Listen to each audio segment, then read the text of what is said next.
Bonjour Sylvana, bonjour à toutes et bonjour à tous déjà. J'espère que tout le monde se porte à merveille. Derrière votre écran, on accueille aujourd'hui Sylvana Di Gaetano, Terre d'amour. Voilà, voilà, tout est dit avec ce nom-là. Nous s'est Bonjour rencontrés il y a quelques Stéphane. temps. Bonjour Sylvana, on s'est rencontrés du côté de Nice il y a quelques mois et Oui, ça a bien matché. On a parlé de beaucoup de choses très intéressantes et puis une avec belle beaucoup de personnes. rencontre, une belle Une belle rencontre rencontre. Voilà. autour des belles énergies d'amour du cœur, des transmissions du cœur. Voilà, j'ai Et beaucoup aimé la rencontre avec toi aussi, beaucoup de feeling une belle synchronicité. Voilà, exactement. Avec un super groupe aussi de personnes qui étaient là. En fait, on a passé vraiment un très bon moment Ouais, autour de. C'était avec notre amie commune Anne No d'ailleurs. Euh, ouais. voilà. Donc, ça m'a donné envie, effectivement, Tu m'as invité d'ailleurs à venir sur ta chaîne, à discuter un petit peu. Ta chaîne YouTube qui s'appelle Terre d'amour, hein, pour ceux qui veulent aller D'ailleurs, voir. elle a été vue pas mal de fois, ta vidéo sur la chaîne Terre d'Amour, hein. Il y a eu pas mal de vues, ça a eu beaucoup de succès. Eh bien, écoute, j'en suis ravi. Je nous souhaite le meilleur, même si c'est des choses qu'on ne contrôle pas du tout et que je ne tiens pas à contrôler. Et donc voilà, moi, ça m'a donné envie aussi d'en savoir plus sur toi, te connaître, ce que tu fais, d'où tu viens, pourquoi tu es là.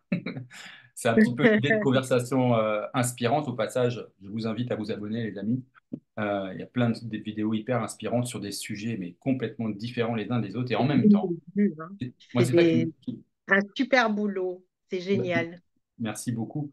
Et c'est vrai que Ouais. ce qui m'anime, c'est de pouvoir euh, entrer en contact avec des gens qui, à premier abord, pourraient sembler complètement différents les uns des autres et que tout les oppose, et qu'au final, on se rend compte que non. Que peut-être c'est dit d'une autre manière, mais la volonté d'unifier, la volonté de partager un message, de Et transmettre. de partager un message du cœur, inviter des personnes qui sont dans cette vibration de vouloir donner, apporter quelque chose plutôt que de prendre, hein. C'est un peu ce que tu fais aussi.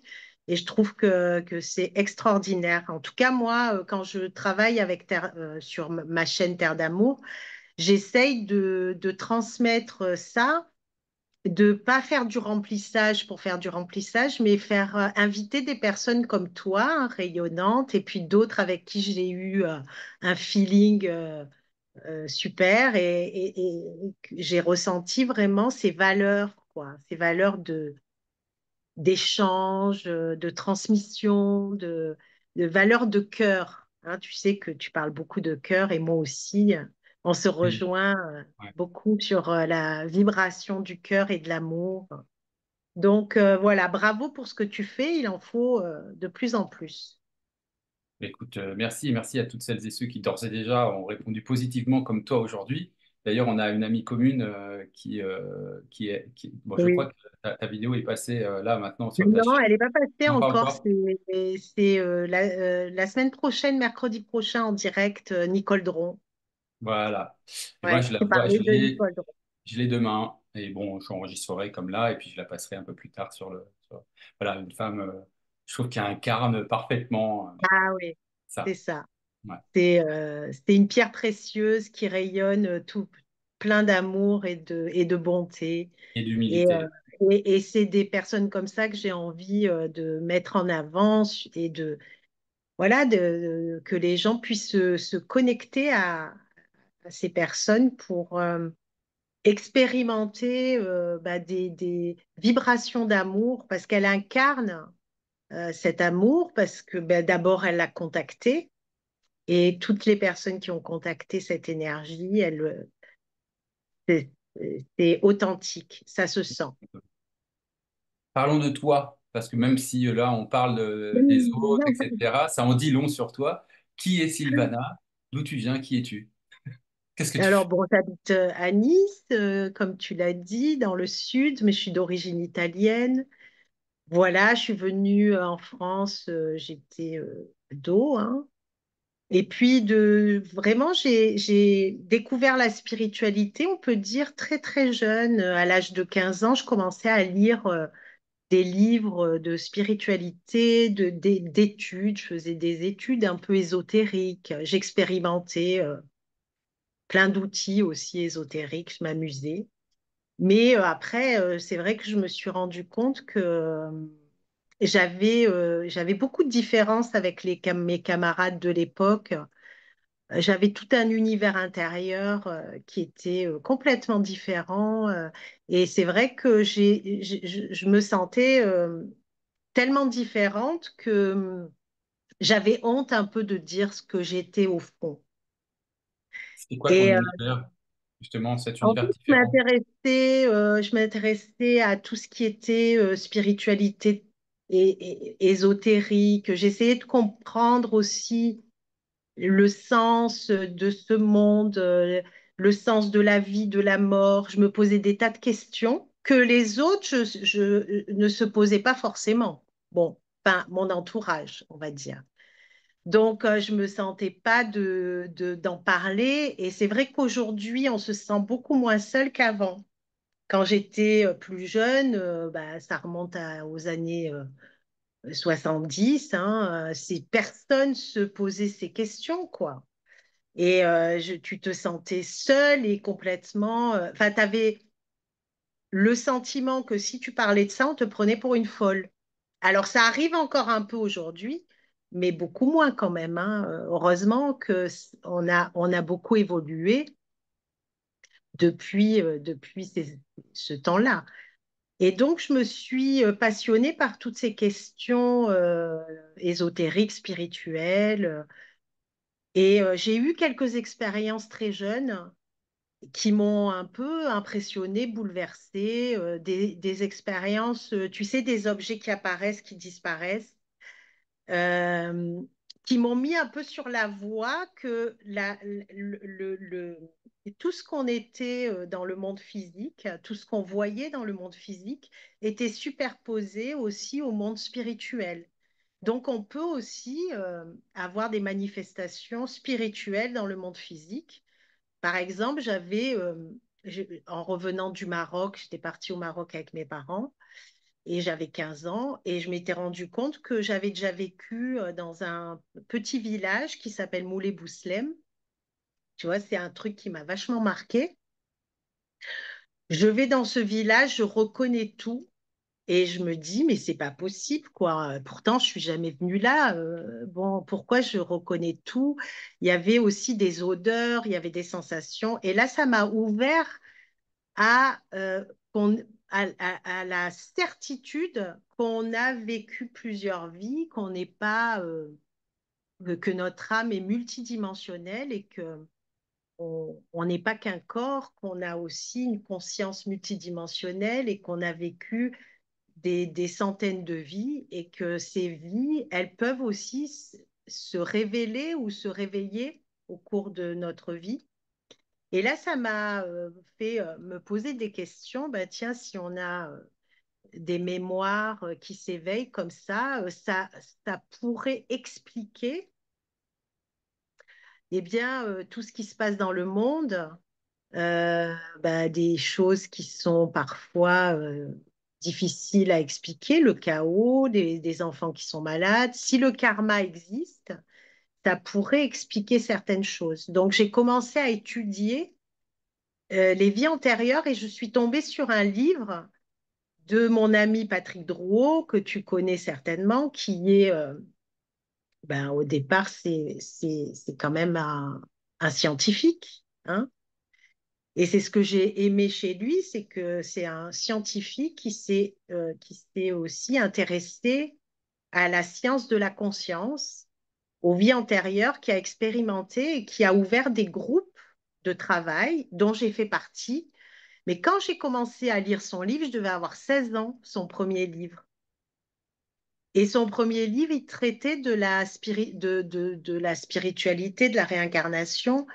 Et quand je lisais son livre, je me suis dit, mais cet homme, je le connais, je l'ai rencontré, c'est quelqu'un avec qui je résonne au niveau de mon cœur. Et tu sais, les grandes histoires, les consciences, les âmes se rencontrent parce que c'est aussi des karmas qui font que elles se rencontrent, les synchronicités de la vie font que, hop, on se retrouve physiquement.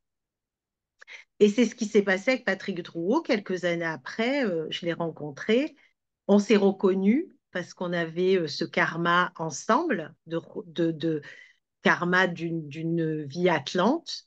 On s'est reconnus et ça a été un grand pas pour moi, pour mon métier de thérapeute. Ça a été un mentor, on va dire. Il m'a vraiment donné des clés et il m'a dit, toi, t'es pas là pour bricoler, tu es là pour faire des miracles. Donc, le fait que Patrick Drouot me dise ça, je me suis dit, waouh, quand même, c'était fort, quoi. Donc, il y a quelque chose que je dois éveiller en moi pour oui, faire des miracles. Et donc après tout ce temps, enfin à 15 ans, la découverte avec les vies antérieures, Patrick Drouot et tout ça, que j'ai rencontré quelques années après, j'ai j'ai euh, j'ai fait une rencontre spirituelle suite à un événement très douloureux, puisque c'était la mort de ma grande sœur. Elle est morte en accouchant. Et là, tu sais, quand on pleure beaucoup, c'est comme si on vide un espace, qu'on laisse un espace en soi pour que la grâce puisse pénétrer. Il y a un livre que j'adore, c'est Dialogue avec l'ange. Et il y a une phrase où il dit dans ce livre, la grâce coule à flot, mais peu de vases pour l'accueillir. Donc, je pense que on doit laisser une place à un moment, lâcher quelque chose pour se laisser toucher par la grâce et que la grâce puisse descendre. Et je pense que c'est ce qui s'est passé quand j'ai tellement pleuré, j'ai tellement aussi désespéré, j'étais en désespérance, hein, comme Nicole Dron le raconte quand on perd quelqu'un, quoi. C'est la désespérance, on pense que ça va jamais nous toucher parce que si, parce que là, et puis le fait est, c'est que voilà, ça touche et puis ça bouleverse quelque chose. Et quelques mois après, alors que j'étais dans un espace, je te dis vidé, où je ne croyais plus en rien, je ne demandais rien, hein. J'étais juste dans un espace vide où tout ce que j'avais appris, tous ces livres, toute cette spiritualité, toutes ces expériences, ben finalement, hop, j'étais à nouveau un reset. Tu vois, le reset où tu te dis, non, mais tout ça, c'est des conneries en fait. Tu vois, où tu es dans cet espace où tu ne veux plus croire en rien et là, il se passe quelque chose.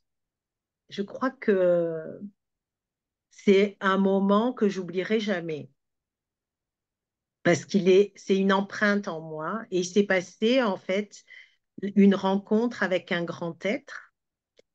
Je n'ai pas contrôlé, je suis sortie de mon corps, je pense, ma conscience est sortie de mon corps. C'était un espace très pur, mais en même temps hyper lumineux. Il n'y avait rien autour de nous, mais que de la lumière. Tu vois, c'est comme si tu étais au milieu du soleil, pour te donner une idée. Et j'étais pénétrée par cette vibration d'amour, mais un amour qui n'existe pas sur Terre. Vraiment un amour qui est un amour. Bon, il y a pas de mots parce que cet amour, je te dis encore une fois, n'existe pas, mais cet amour te donne, te prend rien. Il est guérisseur, j'ai pas de mots, hein, c'est quelque chose. Et d'ailleurs, toutes les personnes qui rencontrent cet amour sont dans le même état que moi. Parfois, j'ai des larmes quand j'en parle parce que la seule chose qu'il m'a dit qui m'a transpercé au plus profond de mon âme, c'est donne-moi ta douleur. C'est tout. Donne-moi ta douleur. En avançant sa main de lumière. Et là, je suis tombée à genoux tellement j'ai été libérée en fait de cette douleur et il m'a transmis en fait une connaissance sur la vie, la mort, que ma sœur n'était pas morte, le sens de la vie, le sens de la mort, les karmas, etc. Donc j'ai reçu une connaissance et suite à ça, j'ai vécu pendant un temps, peut-être 3 semaines, un mois, dans un état d'extase. Comment ça se traduit un état d'extase? T'as pas besoin de manger, t'as pas besoin de boire. Tu le fais un petit peu parce que sinon tu tomberais, peut-être le corps a besoin, mais je me souviens pas avoir eu quelques besoins que ce soit. Tu as des facultés qui sont extraordinaires parce que tu peux lire le cœur des gens. Tu vois, quand tu rentres en contact avec quelqu'un, bah, tu perçois son cœur. Tu sais, quand tu peux lire le cœur des gens, dans ton cœur, on dit que c'est le saint lieu de ton âme. Et le saint lieu de ton âme, il vibre ton authenticité, il vibre tout ce que tu es.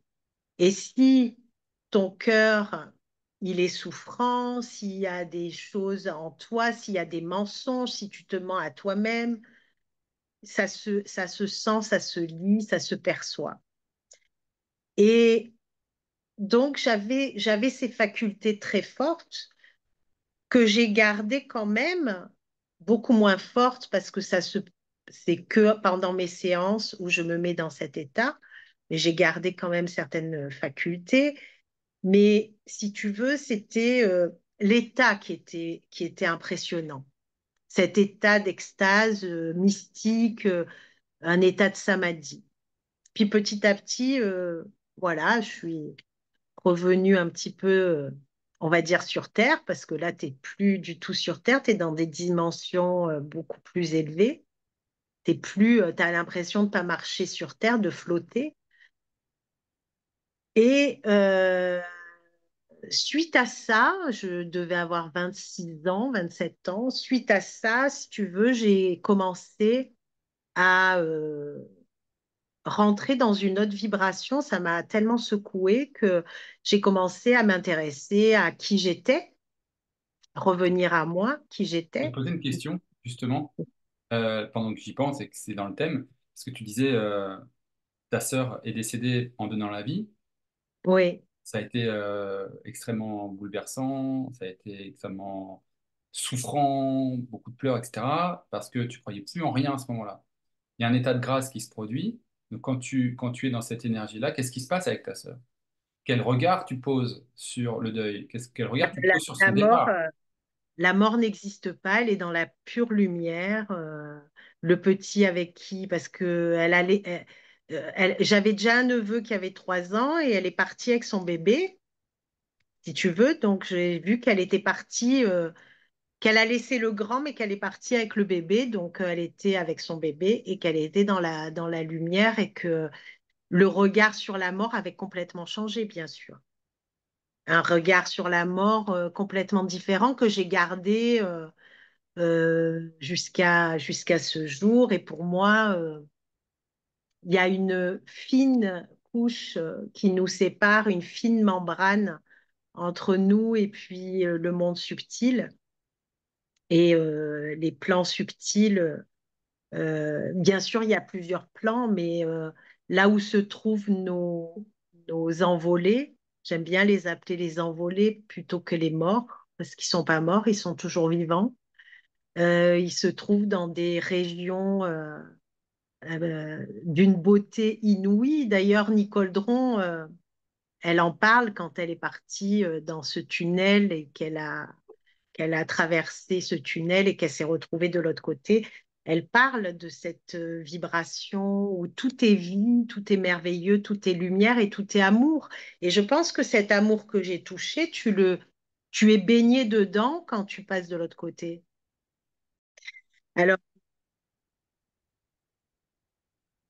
Alors, cette expérience m'a amené, bien sûr, à m'interroger sur qui je suis, pourquoi je suis venue dans ce monde.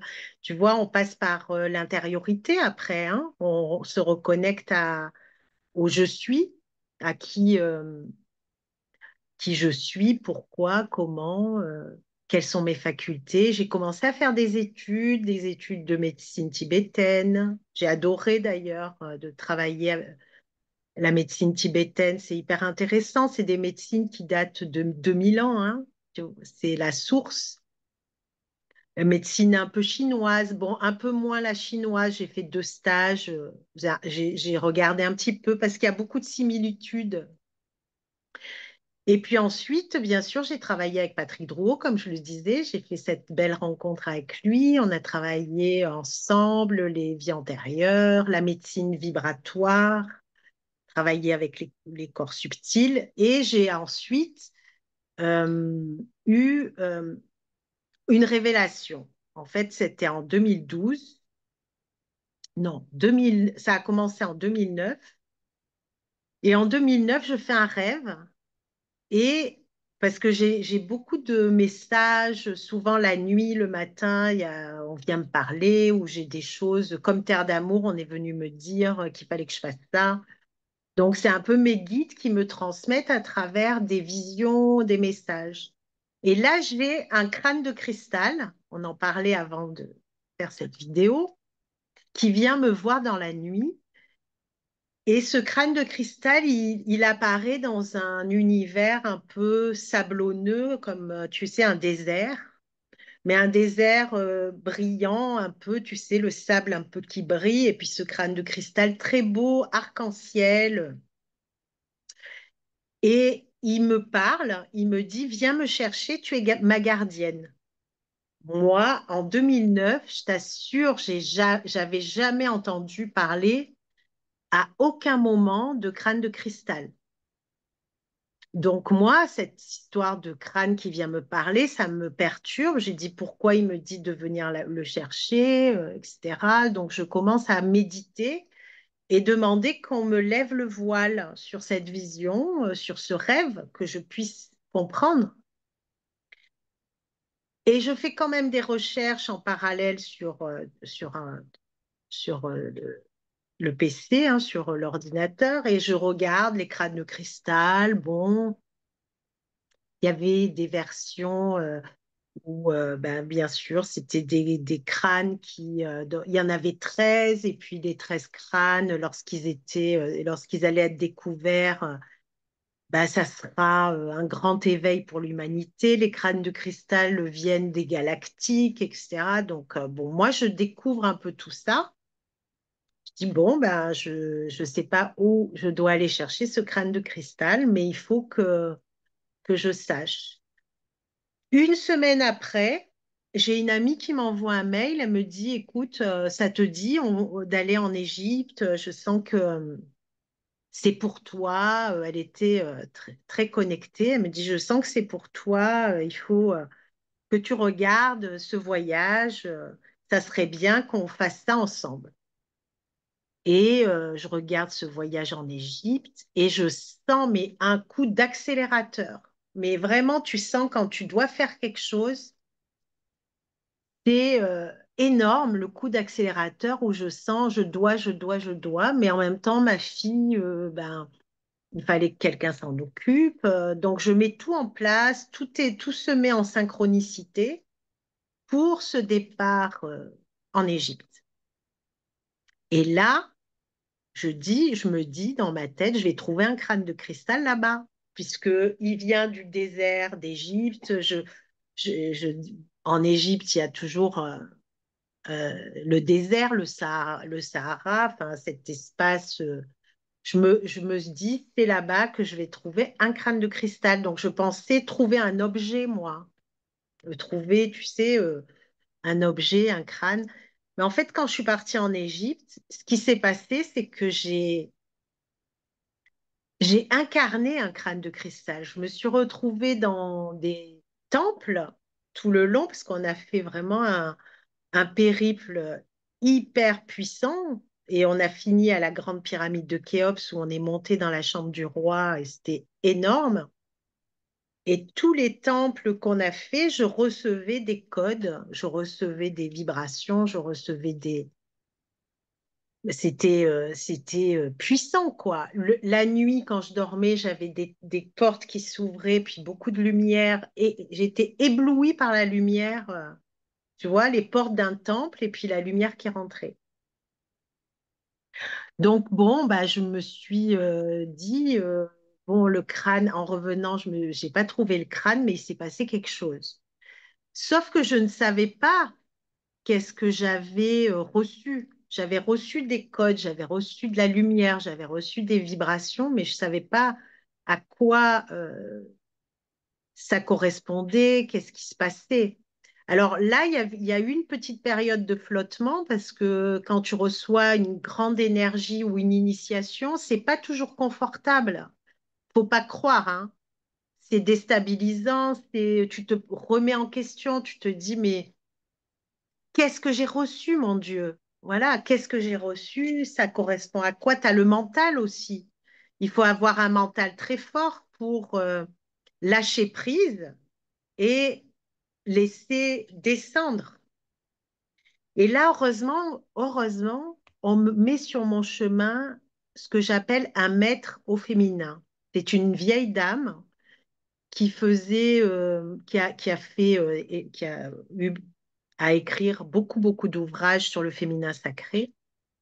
Et cette dame qui s'appelle Sarah, je la rencontre et là, je comprends en fait que en Égypte, elle m'explique tout, elle me fait tout descendre.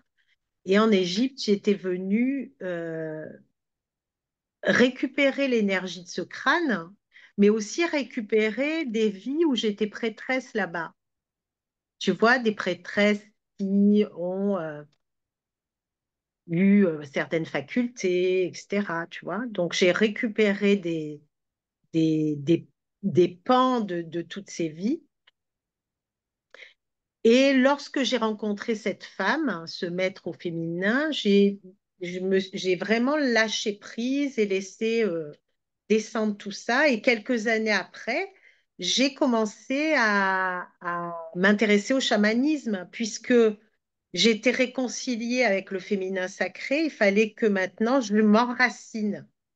J'étais pas enracinée jusqu'à maintenant. J'étais que là-haut, tu vois? Et là, ce voyage, cette transmission, cette étape m'a amenée à travailler mon enracinement, rencontrer des chamans, avoir des initiations chamaniques. On parlait d'EOP, hein, j'ai eu beaucoup d'expériences de voilà temps de NEPI, tu sais la hutte sacrée. Euh, j'ai eu la chance de tomber sur des chamans qui m'ont transmis des belles choses. Après, moi, je dis toujours qu'il faut être vigilant dans ce milieu-là, parce que ce soit des chamans très connus, pas connus, au Mexique. Bon, je ne suis pas allée au Mexique, c'est les Mexicains qui sont venus ici et j'ai participé avec des chamans mayas. Mais il faut être vigilant parce il y a aussi beaucoup d'ego dans ce milieu chamanique. Donc, il faut être vigilant. Mais ça amène énormément pour notre enracinement, pour notre mission, incarner qui on est sur Terre, reprendre notre place sur la Terre, tu vois. C'était très important que je passe par cette étape parce que sinon on est trop là-haut et on n'est plus, on n'est pas sur Terre, on n'est pas dans notre mission, on n'est pas dans notre corps, quoi. Donc voilà un petit peu le processus. Et aujourd'hui, je rassemble tout ça dans mes soins, quoi. Tu vois, ce féminin, masculin sacré, le couple intérieur, et l'alchimie, quoi. Et puis, toutes ces expériences, ça m'a enrichi. Et puis maintenant, je reçois quelqu'un ou des groupes, je m'adapte aux besoins du groupe et je prends l'outil dont le groupe a besoin ou la personne a besoin, tu vois. Je peux utiliser le tambour, les sons, euh, le vibratoire. Je travaille beaucoup avec la lumière, tu vois. Voilà. Un petit peu pour t'expliquer un petit peu le parcours, quoi.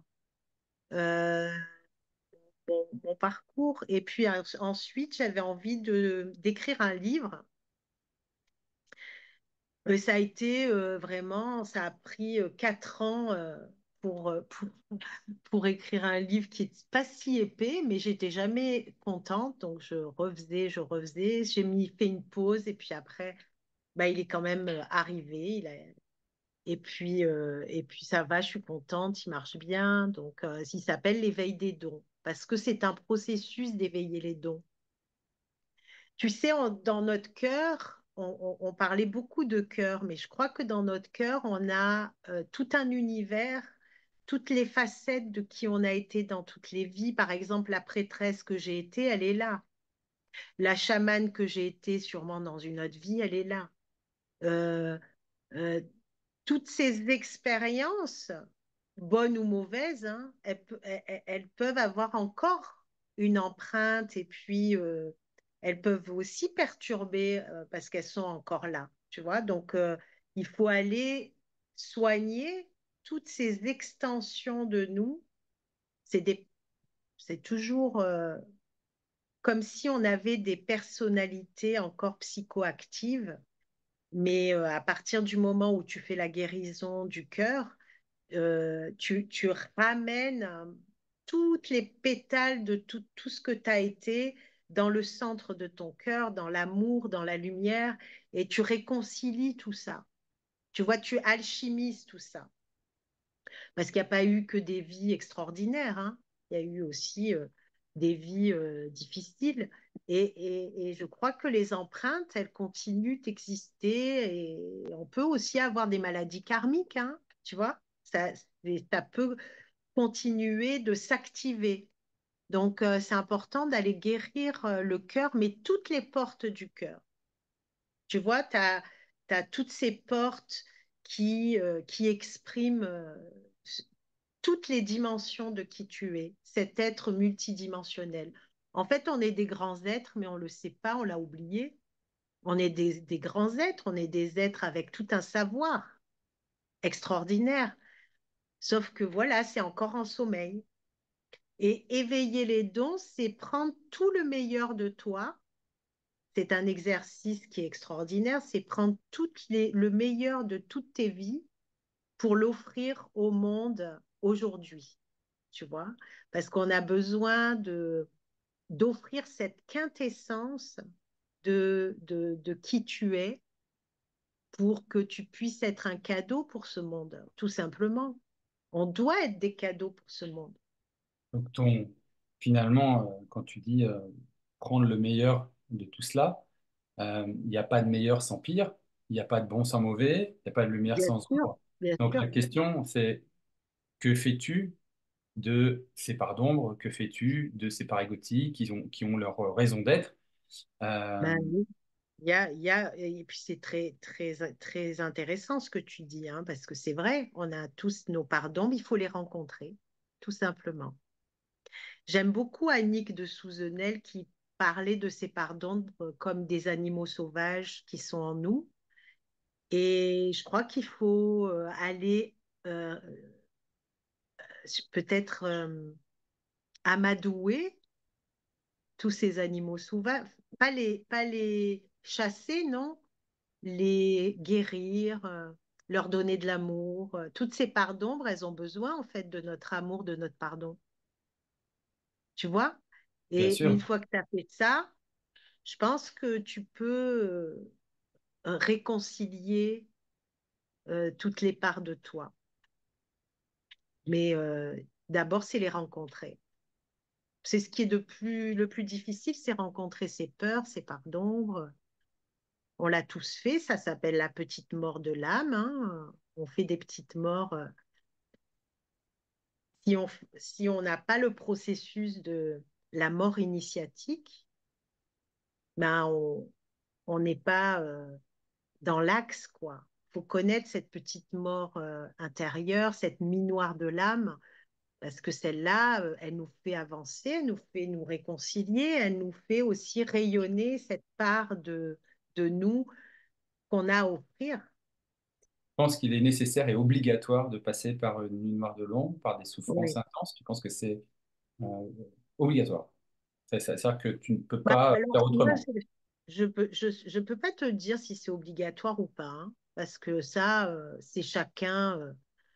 qui doit avoir sa propre expérience, mais c'est ce que j'ai vu le plus souvent. Toutes les personnes qui ont eu des expériences très fortes et qui se sont éveillées, qui ont vraiment progressé dans un chemin spirituel, qui sont devenus des grands enseignants spirituels et qui rayonnent, ils ont tous vécu ça, enfin de ce que je connais. Après, je dis pas, je me permettrai pas de dire que c'est obligatoire. Peut-être qu'il y en a, ils n'ont pas besoin de passer par là parce qu'ils arrivent directement sans rencontrer ces parts d'ombre. Mais ça, je peux pas te dire. Ça existe peut-être, hein. Ouais, alors oui, accueillir, accepter nos parts d'ombre, les faire danser avec nos parts lumineuses, parce que les deux, de toute façon, vont ensemble.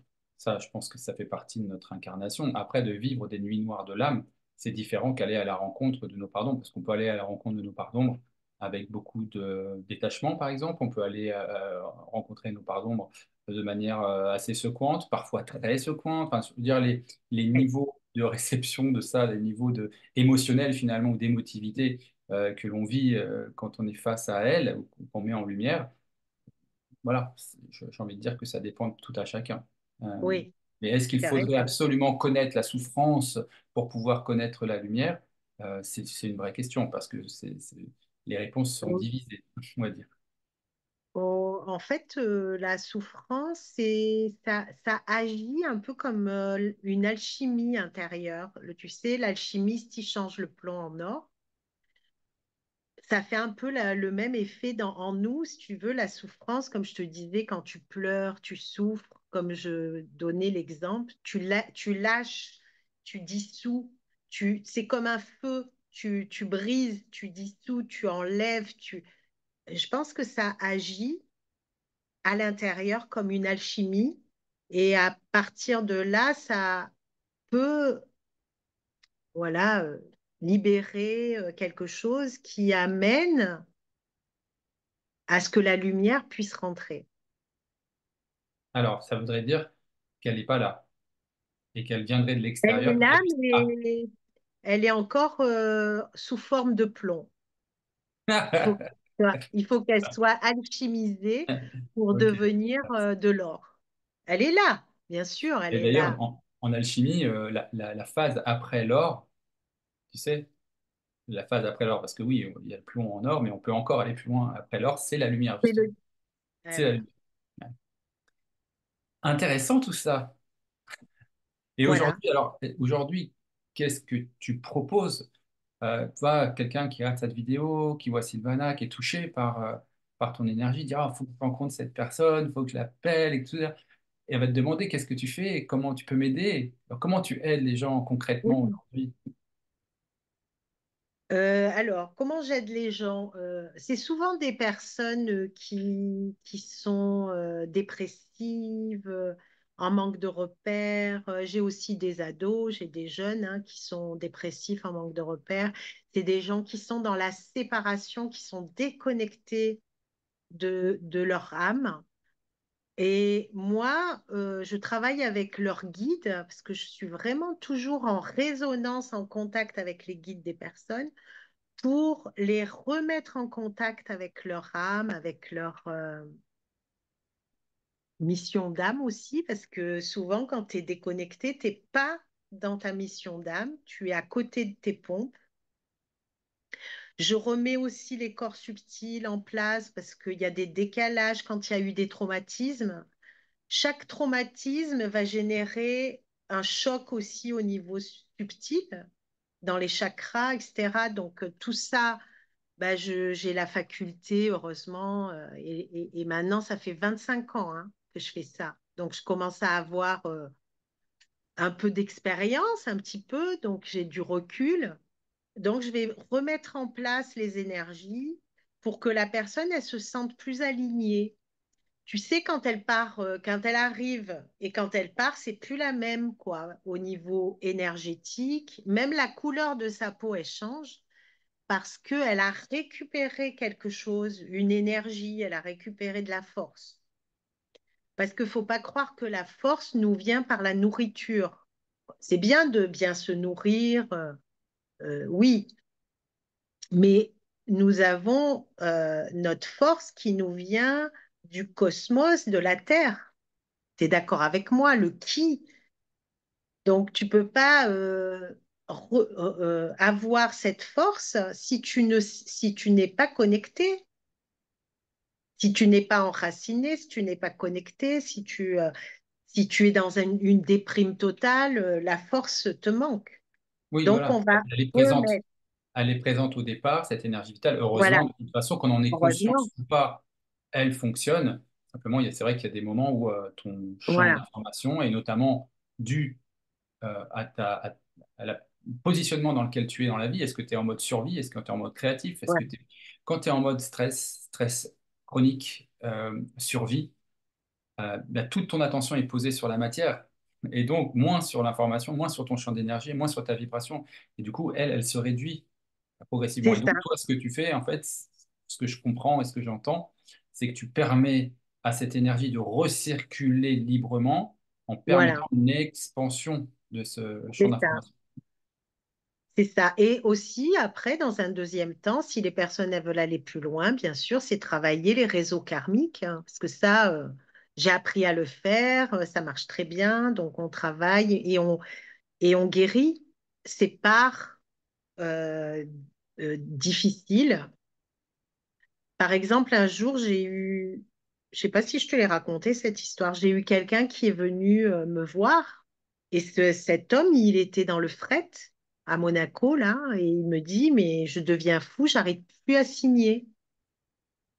J'ai du mal à signer alors que mon métier, c'est être dans le fret. Je peux pas rester comme ça, vraiment, sauvez-moi, j'ai entendu parler de vous, il faut absolument faire quelque chose pour moi, je deviens fou, c'est n'importe quoi. Enfin, vraiment, il était aussi dans la colère de ne pas pouvoir signer. À chaque fois qu'il signait, il avait des sueurs froides, peur, panique. Tu sais, quand tu as des terreurs comme ça te tombe du jour au lendemain.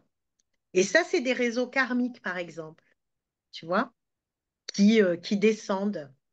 Et là, il n'y a qu'une chose à faire parce qu'aucun médecin ne sait faire ça.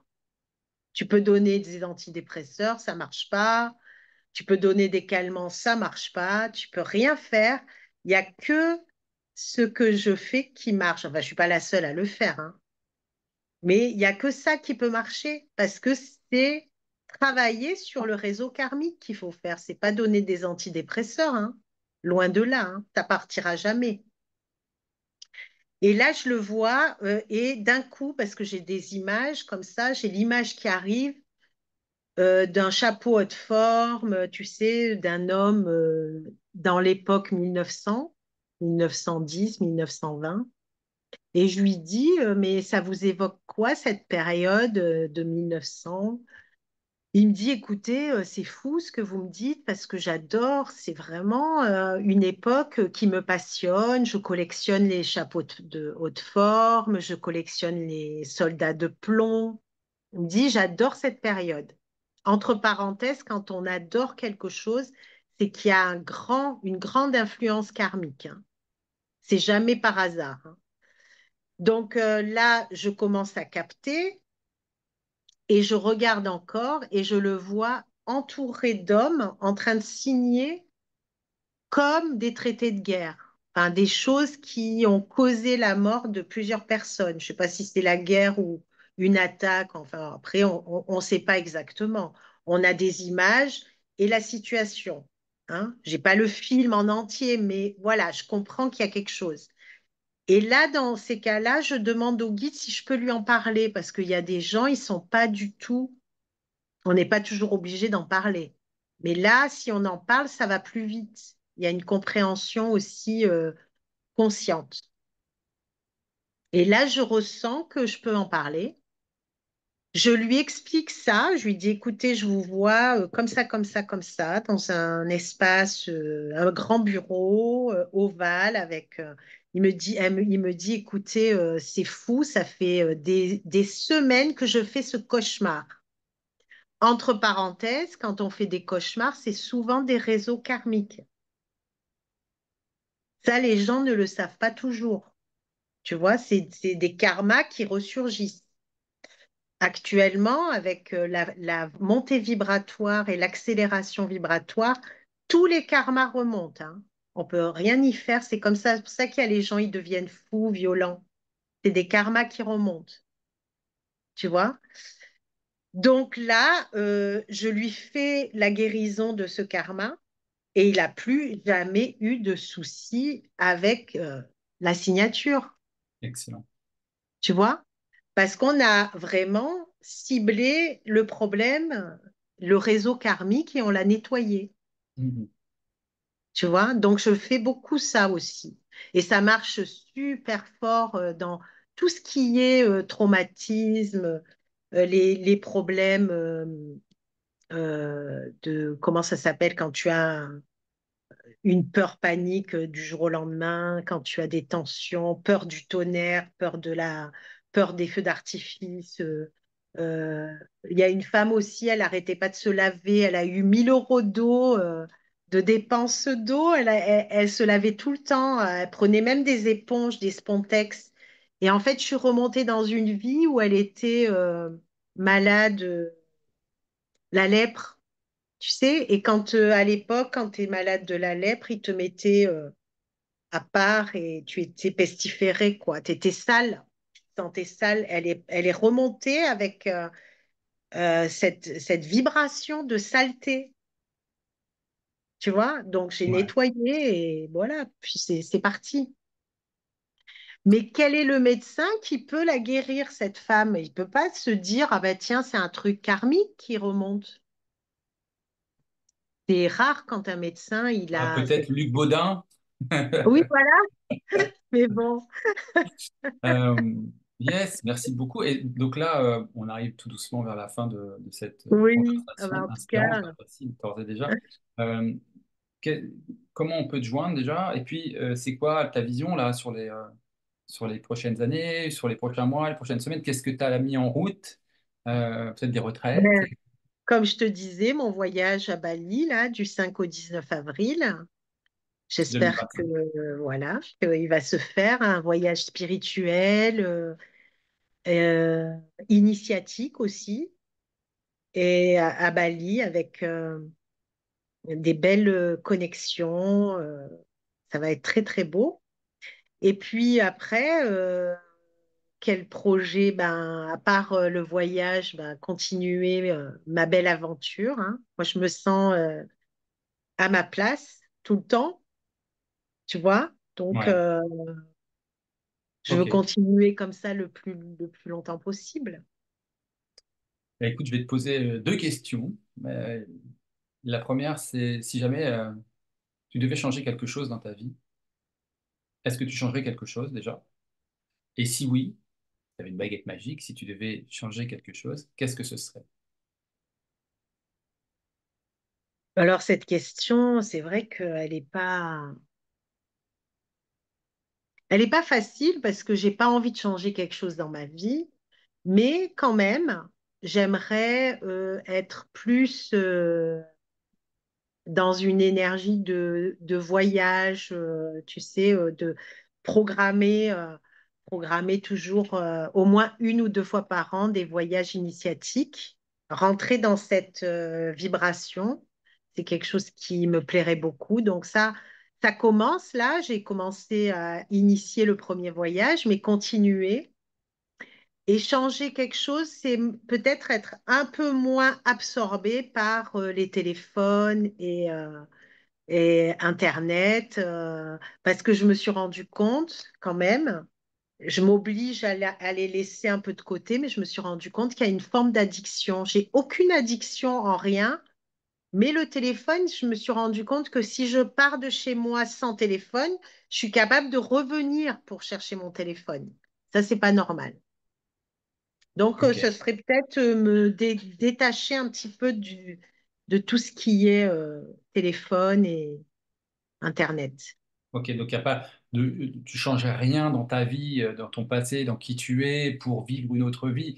Euh, il y a des choses sur Je lesquelles tu as referai encore tout la pareil. maîtrise. Là, ce que tu me dis, par exemple, sur les réseaux, les téléphones ou les voyages, c'est quelque chose que tu peux maîtriser, en tout cas mettre en place pour l'avenir. Mais pour Ouais, le reste, non, tu es la somme de je tout ce que changerai tu as rien. vécu, de tout ce que tu es, tu changeras Ouais. rien. Merci pour cette réponse. Et la deuxième question, bah, moi, elle m'a été inspirée par Frédéric Lenoir, hein, et son livre L'âme du monde. Merci d'avoir écrit ce livre. D'ailleurs, Frédéric Lenoir, tu nous écoutes un jour. Ah oui, j'adore. Et, euh, et j'avais envie de te poser cette question, finalement, si demain l'humanité devait cesser d'exister et qu'il n'y avait qu'un petit groupe d'enfants pour refaire l'humanité et que tu sois appelé quelques heures avant de disparaître avec tout le monde, qu'est-ce que tu délivrerais comme ultime message à ces enfants qui vont écouter, qui vont comprendre et qui vont mettre en œuvre ce que tu vas leur délivrer comme message? Bah, qui restent connectés à leur âme, l'âme du monde, tu vois, qui restent vraiment en connexion totale avec leur âme, avec qui ils sont, avec leur cœur, et qu'ils puissent construire un nouveau monde fait de paix, d'amour, d'humanité. Voilà ce que je leur dirais. Magnifique. Merci infiniment Sylvana. On peut te retrouver sur ton site internet, et sur YouTube.